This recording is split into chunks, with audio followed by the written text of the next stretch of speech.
Akkam jirtu TikTok keenya jalaa akkaataa itti bilbila TikTok jalaa haquu dandeenyu yookiin immoo lakkoofsa bilbilaa hin barbaanne biyya tokko keessa teennee biyya biraa gaaf jijjiirru akkaataa itti TikTokii jala dhaqnee lakkoofsa bilbilaa hin barbaanne san itti jala haquu dandeenyu. Isinitti kan agarsiisudha jechuudha. Sababni lakkoofsa bilbilaa achi jalaa haquun barbaachiseef maali yoo jettan fakkeenya namni tokko Itoophiyaa irra jiraate gaafa gara biyya biraa deemu lakkoofsi bilbilaa TikTokii inni ittiin bane sun yoo harkaa bade ta'e yookiin immoo harkaa gubate yoo ta'e yookiin immoo harkaa jijjiirame yoo ta'e lakkoofsicha san deebi'ee hin argatu yoo ta'e akkaataan inni itti TikTokii irra seenuu danda'u carraan isaa baay'ee dhiphaa ta'a jechuudha. Kanaaf akkam goona mee akkamitti lakkoofsa keenya bakkuma biyyuma jirru sanitti TikTok akka itti deeffachuu dandeenyu kan waliin ilaallu ta'a jechuudha. Hayyee viidiyoo irraa osoo hin eegalee yoo mana keenya subscribe hin godhin mana keenya subscribe godhaa.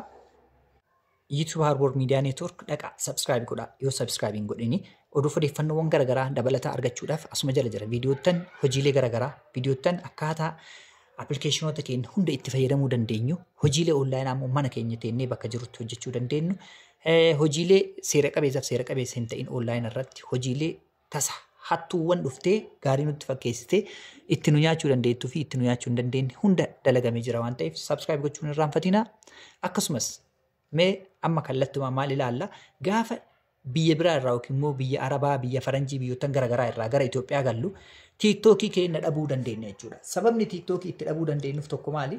Lakkoofsi bilbilaa nuti biyya sanitti ittiin bananne gaafa gara biyyaa gallu nu jalaa bada yookiin immoo achitti Arabdoonni haa ta'u Faranjoonni nu jalaa gurguratti waan ta'eef ni jijjiirama waan ta'eef lakkoofsichi san argannee TikTokii keenya asitti banachuudhaaf koodiin achirra seenu namni nu deebisu hin jiru gabaabumatti.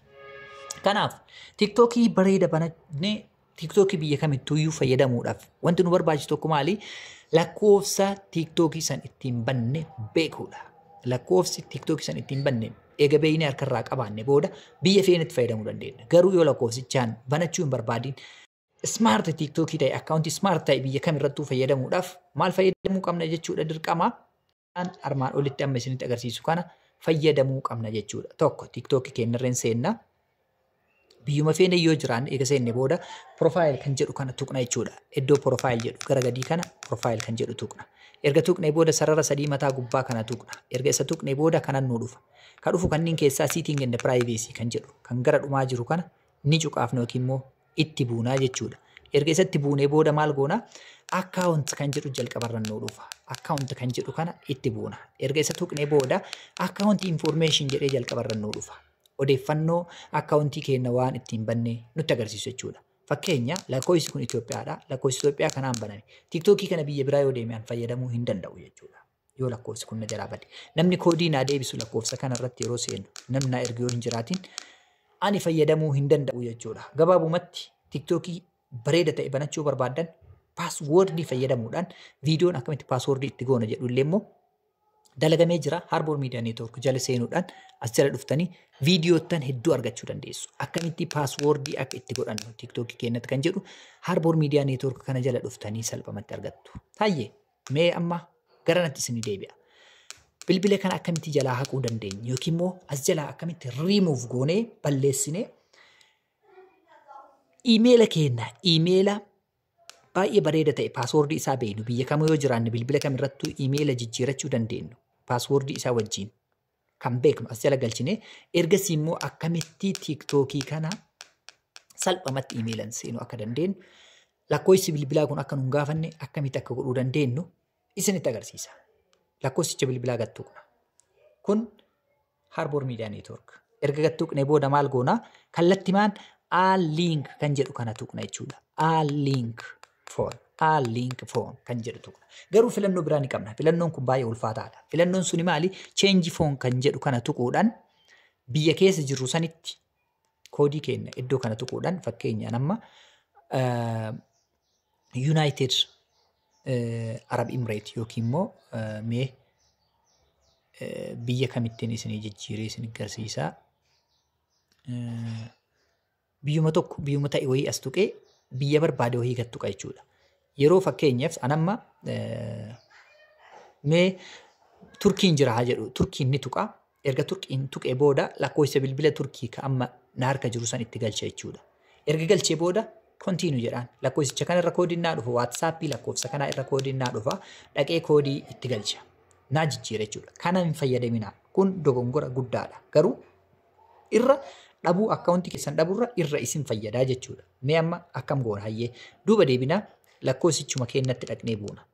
Erga duuba deebinee booda lakkoofsa keenyatti buuna yookiin immoo lakkoofsa keenya gattuqa.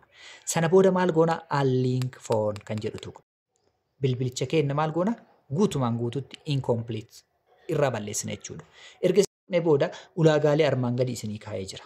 Ulaagaalee inni kaa'ee kana hundaayyuu seera kanneen hundaa to log in argitanii to reset password keessan sirreessus to allow contacts to find you to manage account security akkasumas immoo to receive important message from TikTok kanneen hundaan barbaadu jedhanii maal godha isii gara dhumaa jirtu kana remove kan jedhutti bu'a jechuudha. Yeroo kana lakkoofsi bilbilaa wanti jedhamu akkaawuntii keenya jalaa ni haqamaa jechuudha. Maalin seenna? Harbor yookiin immoo isii as jirtu tana iimeela asitti barreeffanne san iimeela paaswoordii isaa beeknu iimeela waan isaa beeknu san kafinnee kanaan wal qabsiisne saniin seenna jechuudha gara TikTok keenyaa. Kanarraaf qabadhe kana fakkaata akkaataa itti bilbila biyyoottan garaagaraa TikTokiin banne bilbila jalaa haquudhaan iimeela wal qabsiisnu kan jedhu immoo gara oliitti viidiyoottan dalagee hedduutu jira dhaqaa ilaalaa oduuf odeeffannoo dabalataatiif Harbor Media Network irra dhaqxanii viidiyoottan hedduu daawwachuu dandeessu jechuudha. Dabalataan Facebook as qabna yookiin immoo Messengeraanis nu qunnamuu dandeessu gara laafoo kee kan jedhu kara salphaadhaan nu argachuu dandeessu. Khalil ture Harbor Media Network irraa turtii hanga ammaa waliin taasifneef horaa bulaa deebana.